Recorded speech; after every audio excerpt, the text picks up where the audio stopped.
السلام عليكم، ازيكم يا دكاترة؟ ان شاء الله اتمنى تكونوا بخير. ان شاء الله النهاردة بدايتنا هيكون يعتبر في هو ده الدرس الثالث عضوية.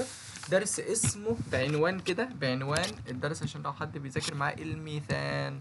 خلاص، فاحنا بقى هنبدأ بقى نخش ايه في الدروس بقى، خلاص عضوية والكان والكين ومش عارف ايه، هندشمل الدنيا يعني. خلاص طيب، فانت بدايتك وهو درس الميثان من النهارده. عايزين نتفق، انا قلت لك بعد كده الفيديوز هتبقى قصيره ليه، هنزل لك مثلا ايه، فيديوز جزء صغير موضوع معين هنناقشه خلاص. فانا الفيديوز اللي هتبقى نازله ان شاء الله بعد كده هتبقى صغيره خالص، بس كتير بقى يعني ايه، بحيث ان احنا نناقش موضوع انت فهمته كويس، نبدا بقى ايه نكمل بعده خلاص. فاحنا النهارده ان شاء الله هنتكلم في درس اسمه الميثان. ده الدرس الثالث، عشان لو حد فاتح الايه ال- الكتاب، ده الدرس الثالث، ده بدايتنا. طيب بص بقى يا دكتور يا محترم، احنا دلوقتي في الميثان، فالميثان ده هتلاقيه ابسط فرد في الالكان. يعني انت عندك في الالكان ايه ابسط مركب جوه الالكان؟ هتلاقي الميثان، سي واحده كربونه واحده. اصل ايه رمز الميثان ده اصلا يا دكتوره؟ الميثان رمزه سي اتش 4. بص بقى يا دكتور، عشان نتفق مع شويه حاجات، انت مبدئيا قاعد قدامي بورقه وقلم، يعني انت ما تبقاش قاعد بتسمعني بس، لا انت قاعد قدامي ومعاك ورقه وقلم، وعمال في حاجات بتسبقني في الحل، بحيث ان المحاضره تبقى تفاعليه وانت بتستفاد اقصى افاده. العضويه عايزه كده، ما تسمعش فيديوز العضويه وانت ساكت، شايفك قسما بالله اللي قاعد مش ماسك قلم. ما ليه يا ابني؟ يا ابني امسك قلم يا ابني معايا. طيب بص بقى يا دكتور، احنا هنبدا ناخد عيلات عشان بس تفهم. يعني الدروس اللي جايه كده هتلاقي مثلا ايه، في درس الالكان، هتلاقي بعد الالكان ده ابسط حاجه عنده الميثان خلاص. بعد كده يا ترى الكين بقى، خلاص نبدا ندخل على الالكين، موضوع جديد خالص. اخد ابسط فرد في الالكين يكون ايه اسمه الايثين، خلاص كربونتين اتنين، بحيث يبقى بينهم دبل بوند، هو ده الايثين على فكره. خلاص كربونتين اتنين ودبل بوند. بعد ما نخلص ده بقى نبدا نخش بقى في ايه، في حته جديده خالص يا دكتوره، وهي الالكاين بقى خلاص. ونبدا ناخد الالكاين، ايه ابسط حاجه فيه؟ الايثاين. خلاص الايثاين ده اللي هو سي تريبل بوند سي، خلاص يبقى ده الالكاين بتاعك خلاص. فاحنا اي عيله هناخدها بناخد ابسط فرد. فبعد كده في طريقه المذاكره ازاي هتذاكر بقى الحاجات اللي جايه دي، بص احنا اي درس هناخده بتشوف انت بتاخد فيه يعني، مثلا يعني العيله اللي انت شغال عليها ايه. فمثلا في الحاله دي ببقى شغال ميثان، في الحاله دي ببقى شغال ايثين، في الحاله دي ايثاين. انا بديك دلوقتي الفكره العامه بس، وازاي هتذاكر وازاي تشتغل وتبقى فاهم الدنيا ازاي. بص فانت مثلا اي حاجه هناخدها، اي حاجه كده لازم تعرف اصلا ايه هو ده. يعني تسال نفسك كده، هل انا عرفت ده ايه هو؟ ده موضوع الفيديو ده بالمناسبه على فكره، اللي هو ايه، هناخد اول جزء خلاص. طيب ده هنناقشه النهارده ماشي، بعد ما نعرف ايه هو الشيء اللي احنا بندرسه، وليكن ميثان وليكن ايثين وليكن ايثاين، بس احنا النهارده قلنا ميثان. خلاص تعرف ايه هو اصلا البتاع ده، ايه هو الميثان ده عباره عن ايه، ان هو من عيله الالكان، وشويه تفاصيل كده هنقولها النهارده. وتعرف كمان التحضير، يعني انت اي عيله هنخش عليها دي حاجات ثابته بقى، ايه هو، تسال نفس السؤال ايه هو البتاع ده اصلا اللي شغال عليه، ازاي نحضر اي مركب في العيله دي. بعد كده بعد ما بنخلص التحضير بناخد حاجتين بقى، تلاقي الخواص الفيزيائيه جت. الخواص انت بقى في الكتاب بيبقى مكتوب كده، بس انت مش هتبقى مجمع الترتيبه دي لوحدك، لازم حد ينبهك ليه. فانت بعد ما تخلص التحضير خلاص تبدا بقى تخش لها على ايه، الخواص الفيزيائيه. طب ايه بقى الخواص الفيزيائيه دي يا دكتور يا محترم؟ انت هتلاقي بقى الايه، الخواص الذوبان مثلا، الانصهار، خلاص الغليان مثلا، التطاير، خلاص الحاجات دي كلها، التطاير، كل الحاجات دي تعتبر خواص فيزيائيه. لو فهمتهم يبقى احنا كده تمام. انت بقى بتسال نفسك كده، بتتشيك على الحاجات دي، هل انا فهمت ده؟ اه. طب فهمت ده؟ اه تمام. فهمت ده؟ اه تمام. فاهمني؟ اي عيله هتمشي فيها بالشكل اللي انا عمال اقوله ده يا دكتوره محترم. طيب بعد كده، بعد الخواص الفيزيائيه يا ترى هيكون خواص ايه، خواص كيميائيه. يعني ايه بقى خواص كيميائيه؟ انت لازم فاهم، انا عايزك فاهم اللي مكتوب، انا ما بحبش البصمجه نهائي، والعضويه ديت عايزه فهم كده. طب هي الخواص الكيميائيه يعني التفاعلات يا دكتوره، التفاعلات. فانت مثلا ايه، احنا في عيله اسمها الالكان، تفهم انت او تبقى مذاكر بقى المفروض ايه هي تفاعلات الالكان دي اللي احنا لسه هنقول. بعد كده الالكين، ايه هي التفاعلات، انت بتسال نفسك كام سؤال في الاسئله دي. طب بعد ما بتدرس الخواص الكيميائيه يا ترى ايه، خلاص بقى احنا خلصنا التفاعلات. الاستخدامات بقى، تخش بقى على ايه، على الاستخدامات. خلاص في مشكله؟ يبقى بعد كده خلاص هتلاقي عندك الاستخدامات، خلاص ذاكرت الاستخدامات يبقى انت كده تمام، فهمتني؟ يبقى احنا دي المواضيع اللي احنا هنناقشها في كل، كنت تدرس لي ايه هو التحضير عامل ازاي، الخواص الفيزيائيه، الخواص الكيميائيه، الاستخدامات. خلاص انت بقى بتتشيك على الحاجات دي. النهارده قلنا هناخد ايه يا دكتوره؟ ركز بقى معايا، النهارده قلنا هناخد ايه؟ جدع، قلنا هناخد ايه هو اصلا الميثان ده. خلاص يبقى ده بدايتنا النهارده باذن الله. طيب بص بقى يا دكتور يا محترم، الاول بس انت لازم تعرف ان انا كان عندي عيله الاول بس كده، عيله اسمها الكان. انا سوري خلاص، انتوا يا جدعان بقينا عيله وتعودنا على بعض. خلاص بص اعمل لايك بقى للفيديو، انت وقف كده وروح اعمل لايك عشان الفيديو الاول بس يوصل، القناه بتموت حرفيا مع 5 6 قرايبنا اللي بيشوفوا الفيديوهات. طيب بص بقى، الالكان ده اصلا ايه هو الالكان ده؟ احنا قلنا هندرس الالكان، نكتبه بس احسن من كده كمان. احنا قلنا هندرس الايه، الالكان. خلاص طيب تمام. الالكان ده يعني ايه الكان؟ انا المفروض دلوقتي انت برضو بتجاوبني، اي لو انت مش عارف تجاوب يبقى انت كده الفيديوز القديمه انت مقصر فيها وما سمعتهاش. الالكان يعني مركب، يعني انا عندي مركب يحتوي على روابط ايه، على روابط سيجما. خلاص يعني ايه روابط سيجما؟ روابط احاديه سيجما، مثال عليها سي اتش 4 اهو. كل الروابط دي يا دكتور، كل الروابط دي سيجما. حوالي كام رابطه سيجما؟ ده واحده، ده التانية، ده التالتة، ده 4، صح؟ اقول لك بتعرف منين رابط السيجما اللي في المركب بس ما تقولش لحد يعني. بص ده مثلا سي اتش 4، خلاص، ولا يقعد يقول لك جمع كل الذرات، هتلاقي كل الذرات كام؟ واحده سي اهو اتش 4، يبقى دول كلهم كام؟ 5، صح؟ 5 اطرح منها واحد يديك الايه العدد، هتلاقي 4. مثال تاني عشان برضو تتأكد ان العلاقة دي سليمة، بص ناخد حاجة تانية مثلا، وليكن مثال تاني سي 2 اتش 4، لو انا رسمتها بتترسم كده. خلاص دول كام واحدة؟ تعالى نعد الأول يدوي وبعد كده نحسب بالعلاقة، عشان لو رقم كبير هنحسبه أكيد بالعلاقة ومش هقعد أعد. أدا واحدة أهو، التانية أهو، التالتة، الرابعة، الخامسة، الستة، السبعة. طب حلو، احنا قلنا الرمز ده عبارة عن إيه؟ ده عبارة عن سي 2 اتش اي اتش 6. جمع كل الذرات، هتلاقي 2 و6 كام؟ 2 و6 8، اطرح منها واحد يديك 7. بس فأنت بتجمع كل الذرات اللي عندك وتطرح منها واحد يديك عدد روابط سيجما اللي في المركب كله. طب افرض الراجل طلب منك في سؤال عدد الروابط سيجما ما بين الكربون والكربون، عد الكربونات واطرح منها واحد. يعني مثلا دي سي 2 اطرح منها واحد يبقى كربون، يبقى في رابطة واحدة بين السي والسي. طب دي كربونة واحدة، واحد ناقص واحد يبقى صفر. طب مثلا قلت لك سي 3 اتش مثلا 9 اتش 8 مثلا، دول كام؟ سي 3 يبقى 3 ناقص واحد يديك ايه؟ رابطتين سيجما بين الكربون والكربون. انا بقول اهو موضح كلامي، مش بين الكربون والهيدروجين. تمام.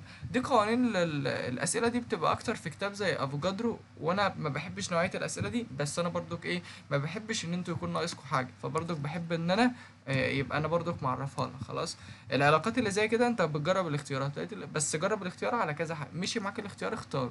خلاص بس انا برضك عرفتك بتتحسب ازاي. يبقى انا قلت لك يعني ايه الكان يا دكتور؟ يعني مركب اللي عندي كله بيحتوي على روابط ايه، روابط سيجما، روابط احاديه. تمام. طيب بص بقى يا دكتور، يعني انا لو انا عندي مثلا بقارن، عندي كذا حاجه، عندي الكان اهو، وعندي مثلا الكين، وعندي، انا عايز افهمك الكونسبت والله عشان انت تبقى مرتاح في العضويه دي. الكاين، بص الالكان فيه روابط سيجما، الالكين فيه واحده بس باي. طب الالكاين بيبقى فيه 2 باي. مثال على كل حاجه اهو، سي اتش 4 ده الكان، مثال على ده هيكون سوري، هيكون ايثين. خلاص اما ده ايثاين. خلاص فده شكله تمام يا دكتور.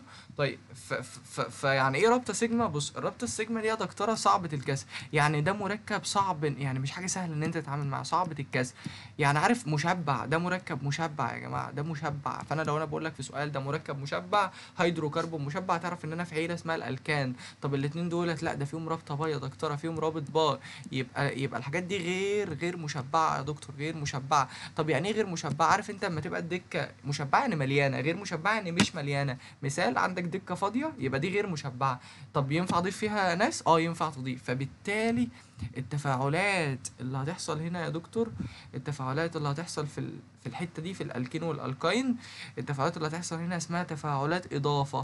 ليه تفاعلات اضافه؟ لان انت عندك روابط باي. شغل دماغك بقى كده. طب الراجل ده مثلا شبعان، الدكه مليانه، طب تخيل انت عايز تفعلها مثلا، فعلها اضافه، لا نبدل بقى، اقوم حد وقعد حد مكانه. فتلاقي التفاعلات في الالكان استبدال. لو مش مجمع اول الحته دي ما تقلقش، هنجمعها اكتر كمان دقيقه، بس اصبر عليا واحده واحده. بص يعني ايه اضافه او استبدال عشان اديك انت الحاجات الجايه. بس بص يعني مثلا لو انا معايا السي اتش 4 مثلا كده، دول كلهم اتشات تمام. هي دلوقتي مشبعه وقلنا ان هي كلها روابط سيجما. يعني ايه رابط سيجما؟ يعني صعبه الكسر. فانت افرض مثلا انا عايز افعل ده مثلا مع السي ال 2 مثلا. ايه هو السي ال 2؟ انا بحب يعني افك السي ال 2 كده، يبقى زائد مثلا سي ال ماسكه في سي ال. بص بقى يا دكتور محترم هنعمل ايه، انا هكتب السي اهو، اتشا من هنا هتبدلها مع دي، خلاص دول يطلعوا سوا، يبقى انا زائد اهو اتش سي ال طلعتها في جنب، والسي ال دي هتركب مكان الاتش دي. خلاص ما انا عملت استبدال كده، فاهم قصدي؟ يبقى انا كده بقى عندي 3 اتشات اهو كتبتهم، وحطيت انا ايه، واحده سي ال كده. يبقى انا كده عملت فعلا تفاعل استبدال، بدلت الاتشايه اللي هي هنا بايه؟ بالسي اللي دخلت ركبت مكانها دي، فاهمني؟ فاداني المركب الجديد ده. فكده التفاعل استبدال. مثال على الالكين ده مثلا عشان اعرفك ان هو بيتفاعل بالاضافه، بص هنكتب رمز الالكين مثلا ده ابسط مركب السي دبل بوند سي، وهنا ايه الرابطتين بتوعك. الراجل عايز مثلا يفعل اضافه، حط له مثلا اتش مثلا يعني. طيب فانت عشان تحط له اتش 2 دي عباره عن اتش ماسكه في اتش، صح؟ انا بوضح لنفسي بس. طيب فاحنا عشان نعمل التفاعل ايه، بص يا دكتور ده في رابط، تسال نفسك كده في رابطه باي ولا مفيش؟ اه في رابطه باي. بيتفاعل اضافه ولا استبدال؟ تقول لنفسك كده في باي يعني غير مشبع يعني بيتفاعل اضافه. فانت هتعمل ايه؟ هتكسر الرابطه دي، تكسرها تشيلها وتفتح جناح هنا وجناح هنا. يبقى تاني بقى انا هعمل اللي انا هعمله ده بس ايه، في الاجابه. يبقى انا هكسر الرابطه دي اهي سي الرابطه اهي، كسرت انا الدبل بوند التاني وفتحت منها جناحين اهو. خلاص كل جناح نحط فيه اتشايه، ليه؟ لان انا ضايف اتش 2، يبقى احط هنا اتشايه وهنا اتشايه ويبقى كل ده اتشايه.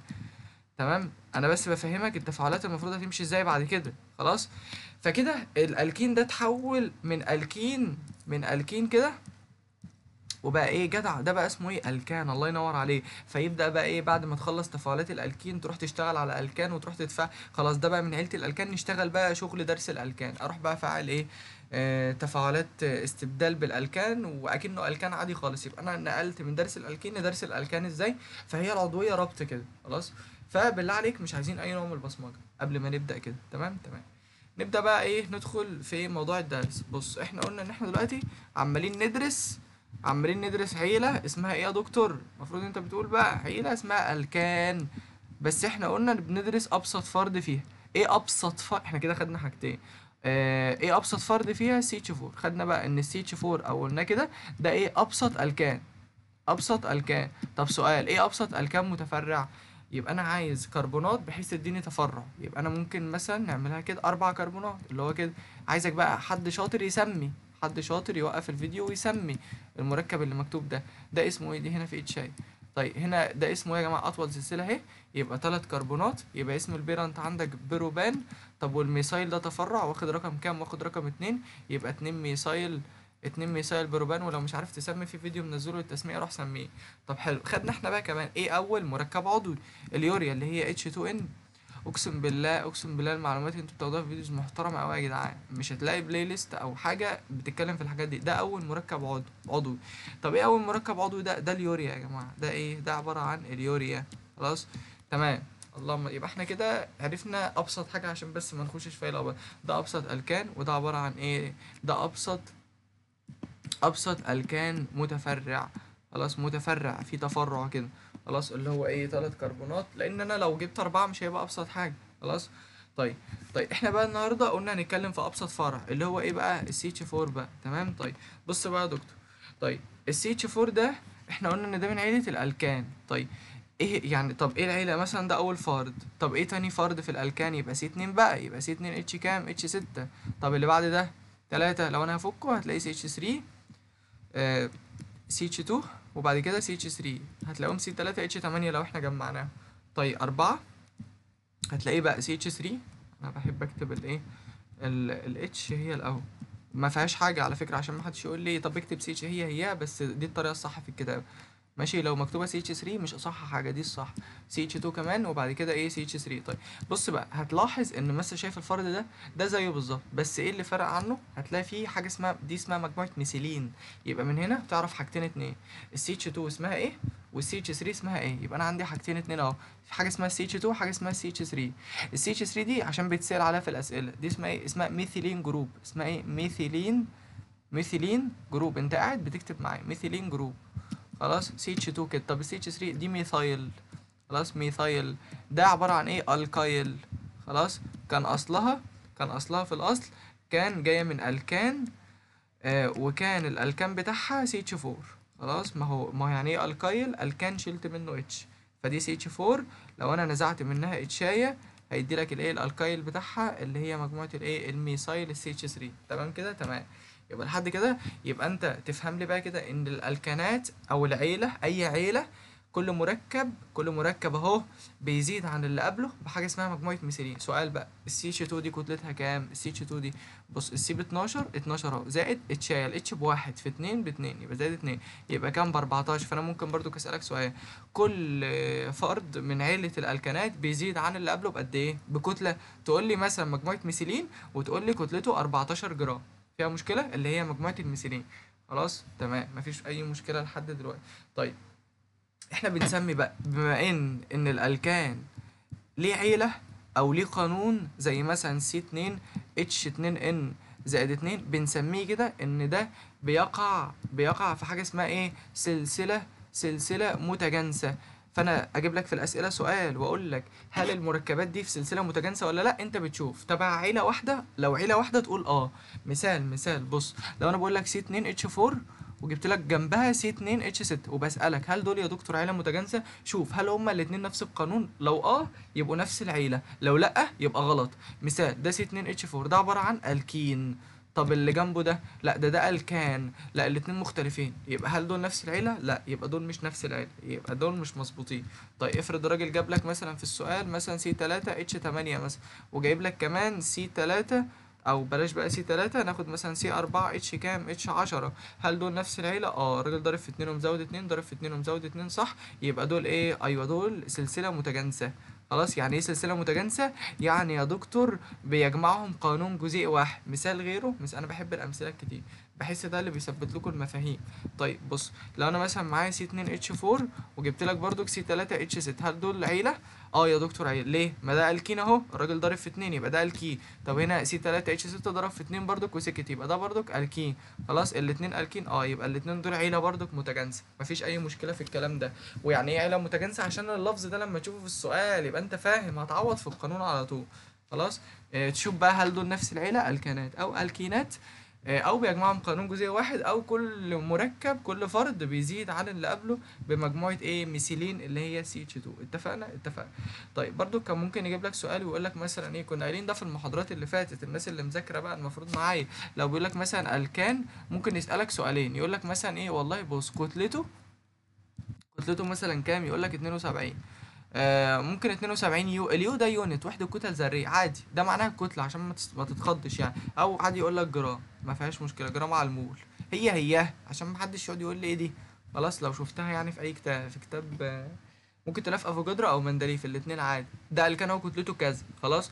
ممكن يسالك برضك في سؤال تاني يقول لك مثلا عدد ذراته كام، بيقول لك عدد ذراته مثلا 17. ايه طرق الحل ده؟ ليه هو السؤال بيجي كده، يا اما يسال في الحته اللي فوق يا اما يسال في الحته اللي تحت عادي. طب لو هو سال كتله ليه طريقه، لو سال عدد ذرات ليه طريقه، تعال نحلها كده ونشوف. بص هنا لو قال مثلا كتله، هنحل ازاي هنا؟ اي كتله بقى، اي سؤال بقى، خلاص طبق الكونسيبت على اي حاجه يا دكتور محترم. طب عدد ذراته هنا 17 ذره. خلاص، احنا عايزين نفهم هنحل ازاي. بص، هو قال مثلا الكام في السؤال، اكتب قانون الالكان اللي هو كان ايه، CnH2n، قول بقى انت زائد 2. افرض مثلا هو كان قايل، خلاص يا الله يا الله، ماشي احنا قلنا ايه، عادي CnH، خلاص بقى يا حبيبي 2n زائد 2، تمام. طيب افرض قال لي الكين، يبقى تكتب قانون الالكين، اللي يقول حاجته يكتب قانونه يا دكتور، ما فيهاش حاجه. طيب بص بقى، فمثلا دي هتعوض في قانون CnH2n زائد 2، بس هساويها بالكتله صعبه، ودي مثلا CnH2n زائد 2، بس انا في الحاله دي هساويها ب 17 ويبقى اسمها 17 ضرب عدد. بص بقى، انت هنا شغال كتل 72، يبقى تعوض عن السي بكتلتها، فتقول 12 ان ال 12 كتله السي. طب الاتش بواحد في 2 ان ب 2 ان زائد 2 بيساوي 72. خلاص، دي تروح هنا بعكس اشاره، يبقى 72 ناقص 2 يديك 70 بيساوي 14 ان، تقسم على 14 يطلع معاك ان بخمسة. خلاص، استنى كده هتأكد وراكم. احنا قلنا كام، 70 على 14، خمسة مظبوط، يبقى الان بخمسة. هتعوض بقى في القانون اللي فوق، يبقى سي 5 اضرب في 2 وزود 2 اتش 12. خلاص، دول لو جمعتهم هيديك 17 ذره، يبقى اللي هناك دي زيها، بس برضو تعال نحلها. المره دي عدد، اشتغل على السي بعدد، فتقول ان وتسكت، زائد اتش 2 ان تقول 2 ان وتسكت برضو، زائد 2 بيساوي 17. هتودي الاتنين هنا بعكس اشاره، يبقى يديك 15 بيساوي 3 ان، يبقى الان من هنا بكام يا دكتوره؟ هتلاقي بخمسة، ويطلع معاك نفس الحل سي 5، ما ينفعش يبقى في تناقض يا دكتور، 17 ايه ذره. تمام، فممكن يسأل في برضك الحته دي. تمام. طيب يبقى كده ممكن نقول ان الالكان انت عرفت الصيغه بتاعته، وعرفت ابسط مركب ليه اللي هو الايه CH4. خلاص، وعرفت كمان ان العلاقه بتاعته كانت CnH2n زائد 2، وعرفت كمان ان هو بيتكون من روابط سيجما. طب سؤال، السيجما دي صعبة الكسر ولا سهلة؟ صعبة الايه يا دكتور؟ صعبة الكسر. طب يعني ايه برضك صعبة الكسر؟ يعني ممكن نعتبرها ان هي تعتبر خاملة نسبيا. ليه خاملة؟ عشان مش نشطة. يعني مثلا مين انشط، الالكان ولا الالكين؟ لا الالكين طبعا. ليه؟ عشان في دبل بوند. طب مين انشط، الالكاين ولا الالكين؟ لا الالكاين طبعا، عشان في اتنين رابطة باي. خلاص انت بتحسبها كده، رابطة الباي دي اكنك هتقدر تفعله عادي، انما الالكان سيجما لا، صعب نتعامل معاه شويه. تعتبر خامله، انا عايزك فاهم كده مش مبسط، تعتبر خامله نسبيا. ليه؟ عشان فيها رابطه السيجما اللي هي ايه، صعبه الكسر. الله ينور عليك. خلاص تمام. طيب وجوده بقى، يعني الالكان ده موجود فين؟ السي اتش 4 ده موجود فين بقى؟ ده وجوده بقى موجود فين؟ بص يا دكتور، السي اتش 4 ده وجوده موجود في الغاز الطبيعي. في الغاز دي بقى شوية معلومات نظرية كده لازم تعرف. في الغاز الطبيعي موجود بنسبة قد ايه؟ بنسبة أكتر من 90%. أكتر من 90%. خلاص دي حاجات لازم إن أنت تكون عارفها. ده بالنسبة لوجوده موجود في الغاز الطبيعي بأكتر من 90%. خلاص. وموجود كمان في مناجم الفحم. عشان كده المنجم بتلاقيه بيولع. عليه عشان في غاز الميثان وده اللي بيخليه يولع. خلاص. موجود كمان في مناجم الفحم، وموجود كمان في المستنقعات. عشان كده في المستنقعات، عشان كده بيسموه في المستنقعات، عشان كده بيسموه يا دكتور غاز المستنقعات. في المستنقعات فهو اسمه غاز الايه، المستنقعات. طيب ليه بقى اما هو اسمه غاز المستنقعات؟ عشان هو موجود في المستنقعات، بيطلع من الطحالب والحاجات اللي هي الموجوده دي. خلاص كده تمام. طيب يبقى انت كده عرفت لي ان ايه، ان السي اتش 4 ده موجود في الايه، في الغاز الطبيعي، وموجود باكتر من 90%. طب لو انت مثلا معاك بترول مثلا، انت معاك بترول اهو. البترول احنا قلنا بيطلع منه مواد عضويه كتير، وليكن مثلا جبت البترول طلع لي منه مثلا ايه، سي 5 مثلا، يعني اتش 12، وطلع مثلا مركب كبير شويه سي 10، ويكون الاتش بتاعته المفروض تقول لي كام انت، اتش 22. والله مثلا وجبت سي مثلا تانية 20، والاتش بتاعتك 42. سؤال، ازاي افصل دوت عن التلات مركبات دولت؟ عشان افصل ده عنهم بنفصل بحاجه اسمها عمليه اسمها التقطير التجزيئي. يبقى من هنا نفهم عمليه التقطير التجزيئي. يبقى انا عشان افصل شويه مركبات مع بعض بفصلها بعمليه اسمها التقطير التجزيئي. يبقى ايه بقى التقطير التجزيئي ده؟ ده عباره عن ان انت بتفصل فصل المركبات العضويه، العضويه بناء على الاختلاف في درجه الغليان. بناء على الاختلاف في يا دكتور في درجة الغليان، في درجة الايه، الغليان. خلاص. فمثلا ده ليه درجة وده ليه درجة وده ليه درجة. بالمناسبة كل ما تزود الكربونات كل ما صعب تتعامل مع المركب. يعني مين اعلى غليان؟ ده طبعا. ليه؟ صعب اوي اتعامل مع السي 20 ده. خلاص. طب مين بعد كده؟ السي 10. اسهل حاجة خالص السي 5. فلو انا بغلي اول واحد هيطلع معايا السي 5. خلاص. فانا افصله بالتقطير التجزئي ويطلع معايا واسحبه، يبقى لي الاتنين دول. اسخن تاني بالتقطير التجزئي، ما انا بفصل بناء على درجة الغليان، يطلع معاك السي 10 وبعدها السي 20 اتش 42. خلاص. وده بالنسبة لأول جزء، ولسه فاضل درس، فاضل له شوية حلوين يعني. خلاص. وشكرا يا